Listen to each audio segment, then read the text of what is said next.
Upon my second viewing of Spider-Man No Way Home and discussing it with people, I feel as if I'm finally content with my opinions on the movie.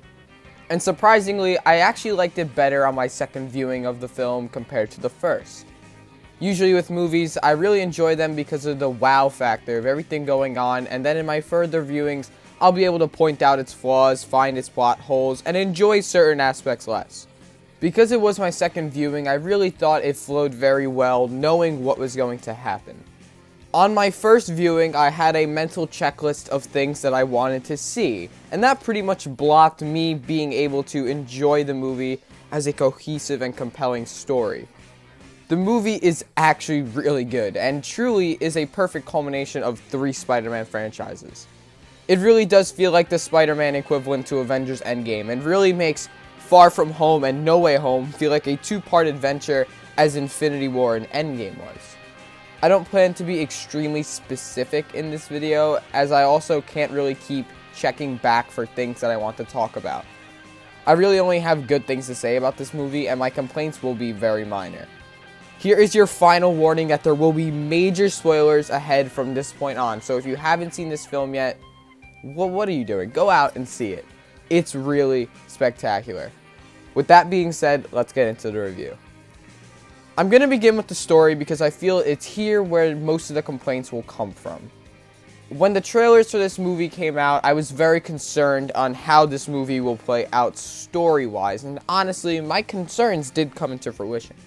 I was really able to piece exactly how the film would play out from a general sense just by the trailers, and I didn't read any leaks or even know if any of my concerns or theories were correct.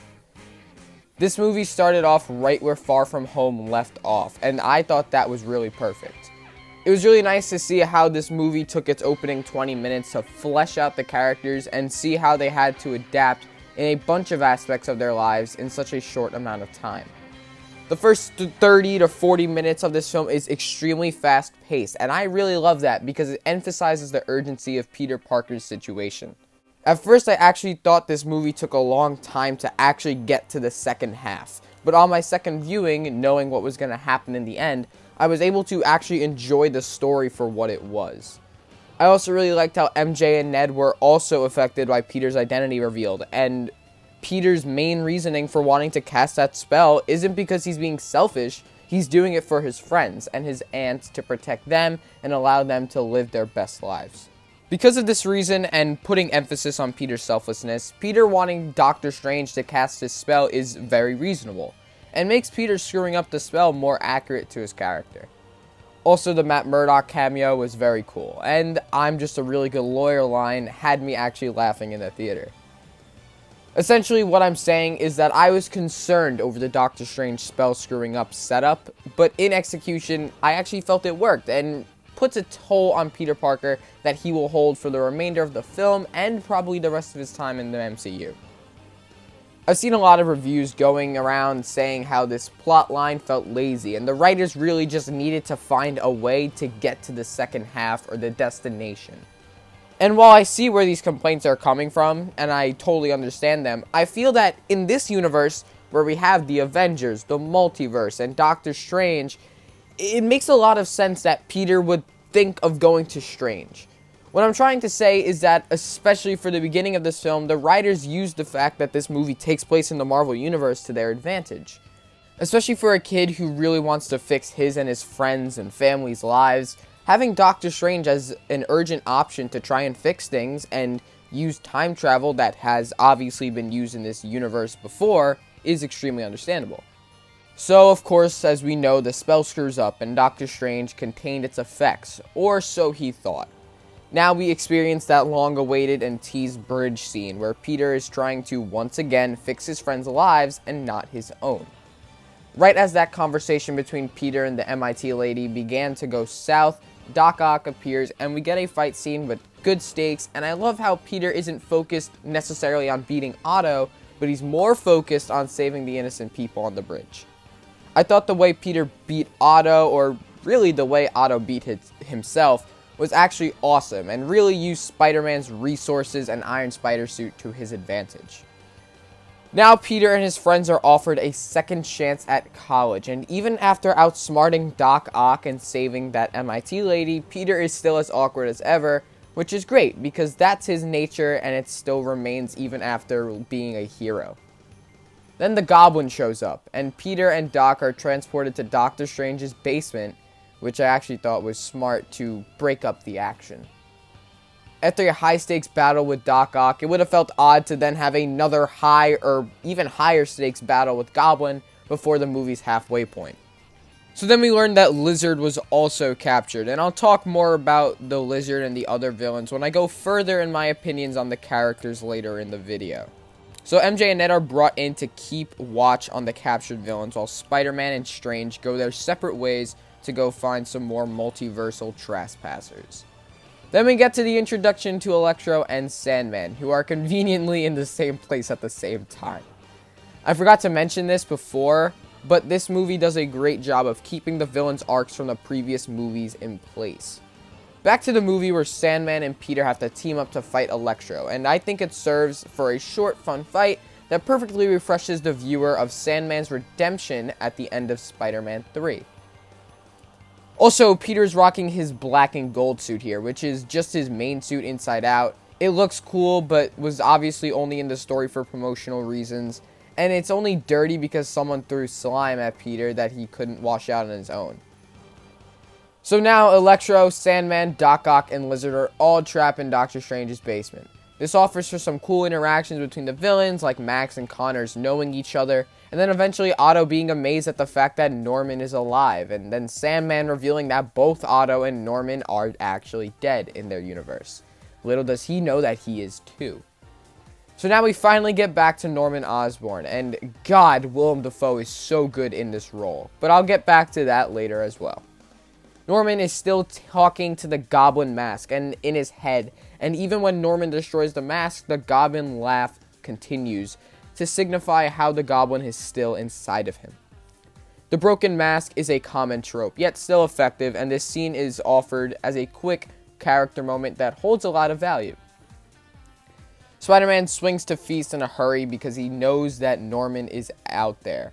It's in this scene where Peter meets Norman as Norman, and not the Goblin.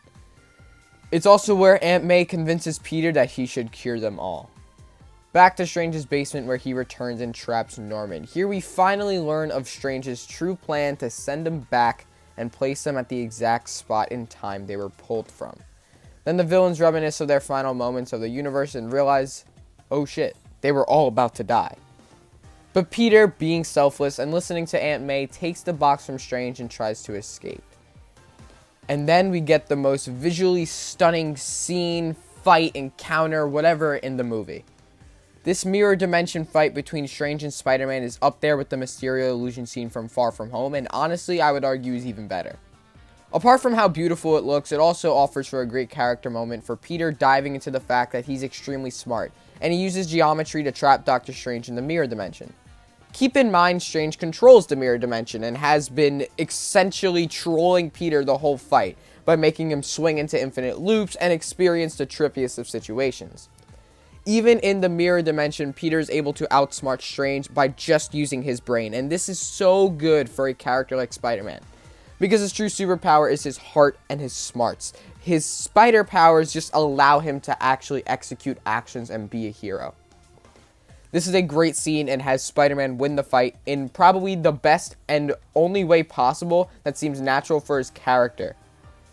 So I'm going to skip a little bit because obviously I'm writing this review purely from memory. This movie slows down a bit here with Peter and Norman trying to find ways to cure the villains in Happy's home. While it's slow and breaks the fast pacing of the film, it does have some great character interactions within it, like the one with Sandman and Electro. And of course, at the end of the scene, the movie picks up again with Spider-Man sensing that Norman is up to no good. Norman, now the Green Goblin, gives a speech about how their abilities are gifts and not curses, and shit gets real. Peter starts getting his shit rocked by every villain, and now they're all escaping the villain, except for Goblin. This is where we see Willem Dafoe's true acting potential. This scene is emotional, action-packed, and suspenseful. Peter starts beating the ever-living crap out of Goblin, and all he can do is laugh. This throws Peter off, and he starts breaking through the floors, and Goblin starts choking him until Aunt May uses the serum on Goblin, and it doesn't work.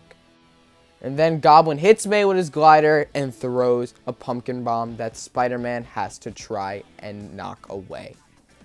Alright, so I apologize for basically just summing up the movie here, but this is such an emotional highlight of the movie, and I had to preface it. This scene actually had me almost emotional, and had me like, damn, this movie is really dark compared to the others. Finally stepping out of the shadow of the lighthearted tone of the other films is this moment where everything changes. Aunt May's death isn't sudden, and it only adds to the emotion and tension and buildup. You think she's dead, but she gets back up, and after everything, reassures Peter that they did the right thing. And of course, she delivers the most famous line in all of Spider-Man history, with great power comes great responsibility. And then she dies. But, you know, Happy gets arrested, and Spider-Man gets shot a couple times. I thought that was really unnecessary. Okay, so there is a lot to unpack here. This scene was great. It perfectly represents all the characters and sets up Goblin as the ruthless, mean, and insane villain. Stuff just can't go right for Peter, and he is broken. And while this isn't the first time Peter has experienced loss, obviously Uncle Ben and Iron Man, but Aunt May meant everything to him. He feels as if he lost everything, and Tom Holland really shows his true acting potential here. With just a few lines and a beautiful slow-mo shot of Spider-Man in the rain, the writers are able to visually throw so much about Peter's feelings. So many emotions in his head, and he's just a kid. And then the next scene is the one where Tobey Maguire and Andrew Garfield are introduced. So what I'm going to do is refer to them as their actors. So for reference, when I'm talking about Tom Holland's Spider-Man, I'm just going to say Tom to avoid confusion. I probably won't be talking about the actor themselves unless I specify. I will usually just be talking about their character as Spider-Man in the movie. I don't want to pull a Ned where I just keep saying Peter Parker. All hope is lost until the next scene where Ned accidentally opens two portals and reveals Andrew and Tobey. Now, here's what I've also seen a lot of debate spark. Was this the best way to introduce them? While maybe their entrance was used for jokes and their scene in the house was a little too long, I'm very glad that they didn't show up in the scene prior. While it would have been awesome for them to swing in to help Tom with uplifting music and character themes for the character development and the story of the film, that would not have worked. We needed that scene where Tom lost Aunt May and he never felt so alone. Tom's hope is lost, his heart is shattered, and even when he has two Spider-Men willing to help him, he's still not optimistic. What it takes to convince Tom Holland's Spidey to keep fighting is the others telling him that Aunt May's death wasn't for nothing, and that to continue fighting is what she would have wanted for him. This scene on the rooftop is yet another great scene, and honestly, every scene from here on out is perfect. The relationship and conversations between the three Spider-Men are filled with callbacks, nostalgia, excellent lines, quips, jokes, and even insanely serious moments. They deliver on every aspect, and their dynamic could not have been better, and gives us everything we asked for. Then the next lab scene with all the Spideys, Ned and MJ, does drag a bit, again, and kind of brings the film to a halt.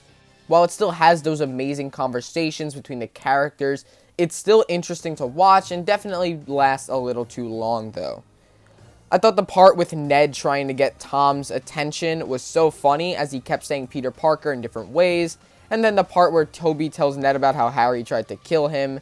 You know, these are funny moments, and they won't make you start laughing out loud, but they aren't cringy or quippy like the Scooby-Doo this shit line. But then we get to an amazing fight scene, the ultimate climax of the film, the ultimate payoff. Beautiful shots of all the Spider-Men swinging are more than perfect, and their dynamic is just great. And then when Andrew and Tobey reunite with their villains, it is some heartwarming shit, especially when they're cured. I don't know what more I can say about this film, and the amount of edits I've seen of all the Spider-Man swinging and working together are insane. That one shot of all the Spider-Men posed will definitely be my wallpaper when it's released officially. Then, of course, the money shot of all them fighting the 3 villains. And yes, the Lizard was hit by Andrew Garfield's kick. Honestly, they did a really good job editing Tobey and Andrew out of all those shots in the final battle. And truthfully, I do think that they kept the Lizard getting hit by purpose. Also, I think that they kept in that part of the Lizard getting hit on purpose. They wanted us to see that build. They wanted us to see that to build up more hype. The marketing for this film was actually smart, and I think the quote-unquote editing mistakes were definitely done on purpose. There was a lot to edit out, and that big of a mistake would not be there. They were extremely careful with everything that they released. Alright, I don't know why I'm talking about marketing now, but whatever. But anyway, back to an amazing final fight that words can't describe. The Goblin reappears and Tom Holland is pissed. His mood switch when he sees Goblin again for the first time is insane. And the fact that he gets so close to killing him really shows how Aunt May's death affected him. If it weren't for the extreme burden that Goblin caused and placed on Tom Holland's Peter, the character of Peter Parker would never think of murder as an option. So when he does, you know that he's ticked. And here, I love that. And Tobey stopping him is great. It could have been either of them, honestly. But I guess Tobey was the character for Goblin. But another Spider-Man basically being like, listen, this isn't what we do, was really nice. Tobey getting stabbed surprised and kind of scared me, but he was okay, thank God. The 3 Spider-Men hugging it out was great. And even with a few scenes together, you could just tell that they really cared about each other and related to each other. Then crap goes down, and Peter tells Strange to cast a spell to make everyone forget who Peter Parker is. He does. The cured villains and the other Spider-Men go back to their universes. And then we get some scenes where Peter Parker is faced with the people he promised to go back to, but decides to stay anonymous. I thought that this was amazing, and the scene with his new suit is great. First off, that new suit is amazing and extremely comic accurate. Second off, I don't want to hear anyone complain about this movie's ending. This movie culminates 3 franchises and ends the Homecoming trilogy on a perfect note. This movie ends on a pure reboot of Tom Holland's Spider-Man. Zero tie to Iron Man, zero tie to Stark Tech, just a broke college kid stopping crime in New York City. This story could not have ended on a better note, and I can't wait to see what the Tom Holland trilogy has in store for us. So I just summed up and gave my opinion on every major part of the movie, and that took a while. Without editing, it was exactly 20 minutes. So this is a long video, but I am totally fine with that. But we're not done yet. Now we get into characters, and I really want to give my opinion on every major character and their arc. Obviously, we have to start out with Tom Holland's Spider-Man. Tom Holland is a really good actor, and his potential is really shown in this film. He could be funny, charismatic, and has insane emotional range. To all Tom Holland haters, there is no way you hate him after this movie. The Iron Boy Jr. comments go whoop out the window by the end of this movie, and it was great. This trilogy has the character go from being helped by Iron Man to having to adapt after Iron Man's death, and finally having to fight after losing his aunt and gaining mentorship from other Peter Parkers. Tom's Peter Parker was just perfect in this film, and really staples the fact that though he started out with the help, he is his own person now, and other people are not there to make his decisions for him. His decisions have consequences, and he has to deal with the burden that they leave on him. It wouldn't have made sense to throw Spider-Man to the MCU and not have him have ties with the Avengers. And come on, who doesn't want to see Spider-Man with the Avengers? While technically I guess the other 2 films are useless now, everything that Holland's Spider-Man has experienced will stay with him forever. Peter really does mature in this movie and is no longer a kid at heart. The difficult decision he couldn't make at the beginning of the film, he makes it at the end, an even more difficult decision, and knows that it's best for him and the fate of the multiverse to start a new life as just the average friendly neighborhood Spider-Man. With all of his experiences and mentorship, he has grown into a true hero, and this movie's ending really emphasizes that growth. While it took a while, we got to a great point and really have a comic-accurate Spider-Man in the MCU now. I honestly think this film handled Peter Parker perfectly, and I can't wait to see what happens with him in the future.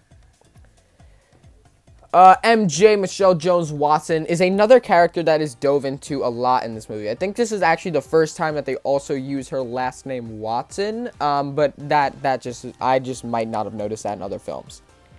For making fun of Peter to becoming the main love interest and finally sticking with Peter to the end, we learn a lot about her and her love for Peter, and it's very evident. She also has some difficult decisions to make in this film, and we see the true side of her that she hid away in Homecoming. The same goes for Ned Leeds, though it's kind of the opposite of NJ. For a character that was very prevalent in Homecoming, then Sidelined, and Far From Home, it was nice to see him front and center again, and this trio was just great. His interactions with, well, all the Peters, and him constantly talking, even when people tell him to stop, and incriminating himself, was really lighthearted and kept the tone of the movie from getting too dark at times. And I guess technically he also brought in the other Spider-Man, so I guess he's the real hero of this film. You can take the man out of the chair, but you can't take the chair out of the man. I actually really enjoyed MJ and Ned in this film, and their dynamic with each other and Peter as a trio was very enjoyable to see on screen. Though, honestly, I felt like they could have been taken out of some scenes and maybe overstayed their welcome a bit, they were still fun nonetheless, and I wonder how important they're going to be in the next Holland trilogy. Aunt May is a very crucial and important person in this film, and her death is not only very emotional for the viewer, but puts a huge toll on Peter. She is essentially Peter's driving force throughout the whole movie because she is the one that convinces him at first to help the villains, but then even in her last moment continues to convince Peter that they did the right thing, and he has to continue on. She was a lot more than just Peter's funny aunt in this film and provided for many emotional scenes, and delivered the line of dialogue that Tom Holland's Peter will never forget. Doctor Strange, I really liked his inclusion in this film, and I think he was used perfectly. I'm glad he was absent from the final battle up until the very end. Doctor Strange was very reasonable in this film and acted more mature than he seemed to be in the trailer. I enjoyed his involvement and his ongoing gag with Peter about him calling him Sir. The dynamic between Peter and Strange is interesting because their age difference is a large gap, and it is very component to their encounters. Obviously, the mirror dimension scene was awesome, and the way his abilities were used in this film were very fun, and proves how much crazy shit Strange can actually do, and how powerful he really is. Him being stuck in the Grand Canyon was pretty funny, and made his absence from the final battle make sense. If he wasn't stuck in the Grand Canyon, of course he would have actually been there. I really liked him in this film, and his limited use past the first act. Obviously, now we're going to get into villains, and if we're going to talk about the villains, we have to talk about the best villain, Green Goblin.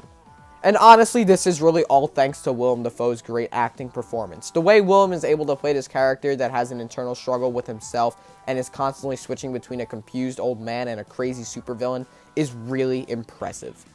The way Norman seems to be normal throughout the second act really builds up the suspense because fans know that he can switch and change up at any given moment.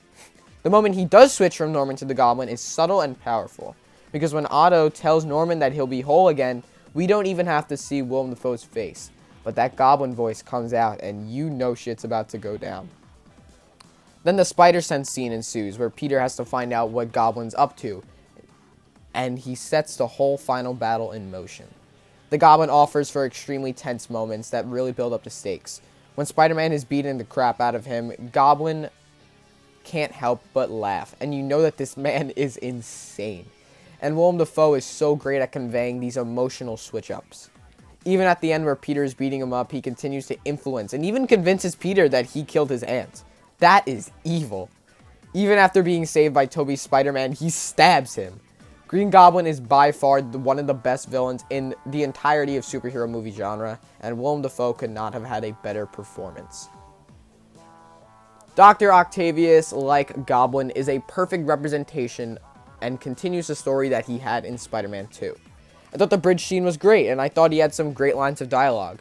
I also think it was appropriate for him to not be a main villain, and that he was the first one that was cured. And helping the Spider-Men in the final battle was very in character for him, especially when he was just back to Otto. Also, that scene where he reunites with Tobey was great, and had a perfect callback to their conversation in Spider-Man 2. I really enjoyed how they used Doc Ock in this film, and I'm glad he was not the main villain. Electro is really fun in this movie, and you can just tell Jamie Foxx is having a great time. He's charismatic, and even till the end makes it clear that he is a bad person that just wants power. He just wants to be known. He was suspicious of Peter trying to cure him and never really wanted Peter to take away his powers. The temptation of the arc reactor was set up early in that scene at Happy's house, and the viewer knows he wants it, and the tension builds up of if and or really when will he get it. Now, if you've seen the trailers, you know he will, and it's still very tense in the film. His inner conflict of wanting the power but also not wanting to be sent back to die is evident, and when he's defeated, he jokes around with Andrew and is just kind of like, yeah, I'm tapped out, I lost, and that he says he's nobody. His interactions with other villains and that one scene with Andrew Garfield just offered for some good laughs. I enjoyed Electro in this film, and it was a major improvement on Electro in TASM 2. The Lizard was definitely the weakest villain in the film and held zero reason to actually be there. He only said a few lines, and in a crucial scene where the villain's motives were being set up, he sat in the back of a truck and his one line was, "And so it begins." The Lizard is a literal punching bag in this movie and was only there because he was the villain of TASM 1. The Sandman, like Lizard, was also definitely a side villain. While still more interesting and important than Lizard, he never really had actual intentions. It was great to see how he wanted to help Peter in his first encounter, and how that really tied into his story in Spider-Man 3. Whenever someone asks him what his motivations are in the film, he either says that he has a daughter, or that he doesn't trust anybody. He has some interesting interactions with other villains like Electro, but wasn't extremely prevalent. But that's fine, because then the movie would have felt overcrowded. And then, of course, we have Andrew Garfield and Tobey Maguire returning as the Spider-Man. And holy shit, theaters went crazy. Fans went crazy. People were clapping, yelling. Oh, it was great. The worst kept secret in Hollywood was still one of the most crowd-pleasing, riveting moments that I've seen and sat through. Now, from an objective standpoint, these characters were perfectly used, and their relationship with each other and Tom's Spider-Man were so great to see on screen. Just the scenes of banter and all the fan service of these three Spider-Men who are so different yet the same. Andrew and Tom are amazed by Tobey's organic webs. Andrew and Tobey not knowing what the Avengers are was great, thinking they were a band, but they were still so supportive of it. But when it comes to that emotional scene on the rooftop, you see that these characters, even though they never met, they were able to understand and really care for each other. Because they really are the same person. Each of these characters were able to feel unique, and that final battle was everything we asked for and more. Of course, Andrew saving MJ was great. And while we all kind of thought that was going to happen, it was more emotional for Andrew Garfield than it was for Peter Parker, Andrew Garfield, Peter Parker, than it was for Mary Jane. She was like, "Are you good?" And he was like, "Yeah, I'm good," because, you know, it was just really nice to just see that little redemption there. Andrew and Tobey's Spider-Man always worked alone in their films, so Tom having to orchestrate this Peter 1-2-3 plan was so cool, and seeing Tobey and Andrew knowing how to cure their villains was so fun. Just them swinging around together and that money shot of all of them swinging at the villains just puts a big grin on my face. Tobey and Andrew definitely taught Tom a lot, and that hug felt extremely genuine. Words can't describe how great these characters were done and how great their interactions were between the three Spider-Men. So those are most of the major characters. Yes, I could talk about Happy, but I don't have much to say about him except, that I felt that really most of his great moments were in Far From Home. And here it was just a continuation of that and him learning that he truly does care for Peter. Like in my review where I ranked the 7 films, which you should watch by the way, before this, I realized that it's a lot easier to criticize than compliment. Because I realized I don't have much to say other than, oh, that was really good, or I really liked this. And I really just liked most things in this movie, and while I originally liked the second half more than the first half, it started to begin to grow on me, and honestly, I thought it was a great setup to the ultimate payoff. I've written a lot, and this video will definitely be long. This movie had extremely high expectations and met them. What this movie was able to do was extremely impressive, and a movie with great writing, action, character moments, interactions, and just an overall amazing visually. This movie had emotion and comedy and nostalgia and truly culminated 3 Spider-Man franchises. You could tell the actors are doing a great job, and all the returning actors from past franchises were so into it and they're so excited to be back. I love the end of this movie, and Peter's decision to be his own person and ditch all the Stark tech is what the character needed. This truly does feel like the best way the MCU could have done Spider-Man and finally make him his own person. He's all alone, but he is content with that.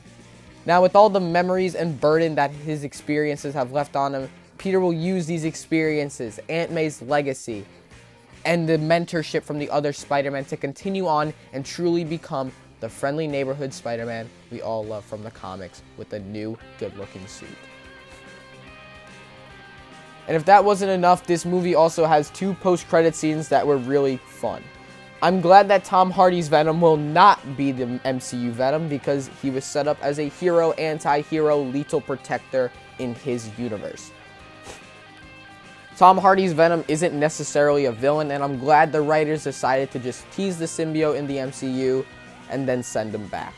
It begs the question of how did Venom get into the MCU, because it was only supposed to be people who knew Peter was Spider-Man, and we never saw Spider-Man in that universe. But that's a continuity error that not my problem, and Marvel and Sony probably already have an answer to.